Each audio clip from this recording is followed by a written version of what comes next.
Assalamualaikum warahmatullahi wabarakatuh.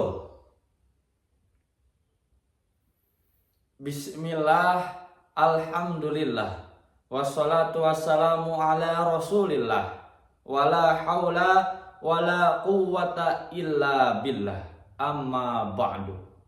Dewan Hakim yang arif dan bijaksana yang saya hormati, yang mudah-mudahan Allah rahmati, amin. Dan tak lupa kepada seluruh sobat dai, sobat Pesdanas, AA, Teteh, dimanapun kita berada, mudah-mudahan kita selalu dalam lindungan Allah Subhanahu wa Ta'ala. Amin amin ya Allah ya Rabbal alamin. Teh, hampir dari 3,2 miliar manusia mengenal seorang artis yang bernama Shahrukh Khan, seorang pria tampan dan gagah perkasa. Perkenalkan, nama saya Muhammad Rajib Khan, AA ganteng asli Tasikmalaya. Hadirin rahimakumullah. Insyaallah pada kesempatan yang berbahagia ini, izinkan saya untuk bersilaturahmi, untuk bermuajaah, dan untuk menyampaikan sebuah tema yang menjadi cahaya yang tak akan pernah padam, yaitu Al-Quran, sumber inspirasi peradaban. Perlu kita ketahui bersama, Al-Quran adalah sumber cahaya pelita yang menyinari gelap gulitanya jiwa. Dan juga Al-Quran adalah sang penuntun yang membimbing langkah ketika kita sedang kehilangan arah.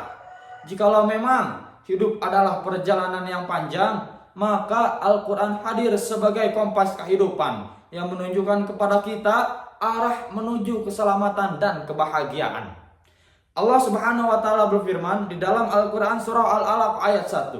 A'udzubillahi minasyaitonirrajim. Bismillahirrahmanirrahim. Iqra' bismi rabbikal ladzi khalaq.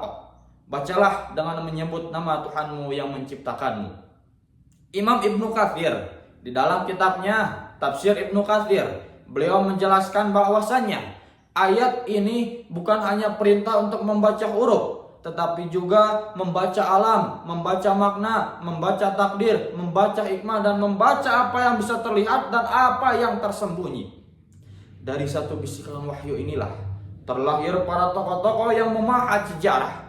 Dari mulai Al-Khawarizmi yang telah menyalakan cahaya Al-Jabar, lalu Ibnu Sina yang telah merajut ilmu kedokteran, lalu Ibnu Haytami yang telah membuka rahasia cahaya, dan Al-Biruni yang telah memetakan langit dan bumi.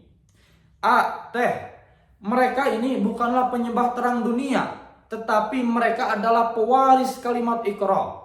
Mereka membangun peradaban bukan dari kekuatan senjata, tetapi dari kekuatan ilmu yang diinspirasi oleh wahyu dan dari hati yang tunduk pada Sang Ilahi Rabbi.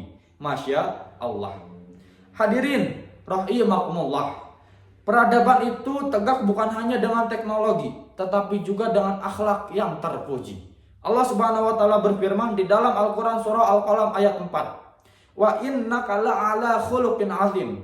Sungguh engkau berada di atas akhlak yang agung.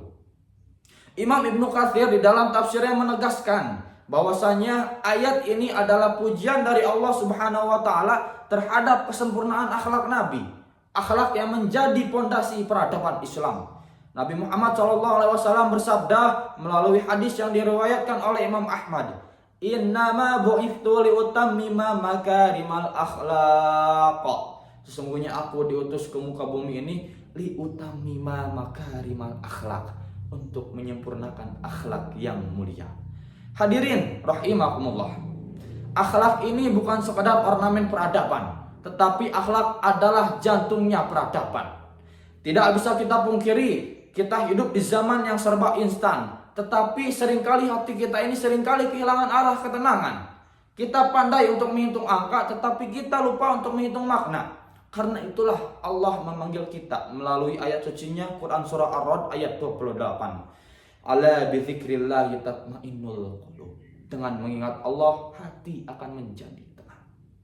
Maka dapat kita tarik kesimpulan bahwasannya Al-Quran bukan hanya sekadar lantunan, tetapi bisikan Tuhan bagi jiwa kita yang membutuhkan. Bukan juga sekadar bacaan, tetapi arah yang membentuk jalan peradaban. Dan bukan juga sekadar suara, tetapi cahaya yang menyinari gelapnya sejarah yang ada. Oleh karena itu, marilah kita kembali kepada Al-Quran, membacanya dengan pikiran, menghayatinya dengan hati, dan menghidupkannya dengan amal. Bu Santi memakai baju rompi, jadikanlah Al-Quran sebagai pedoman hati.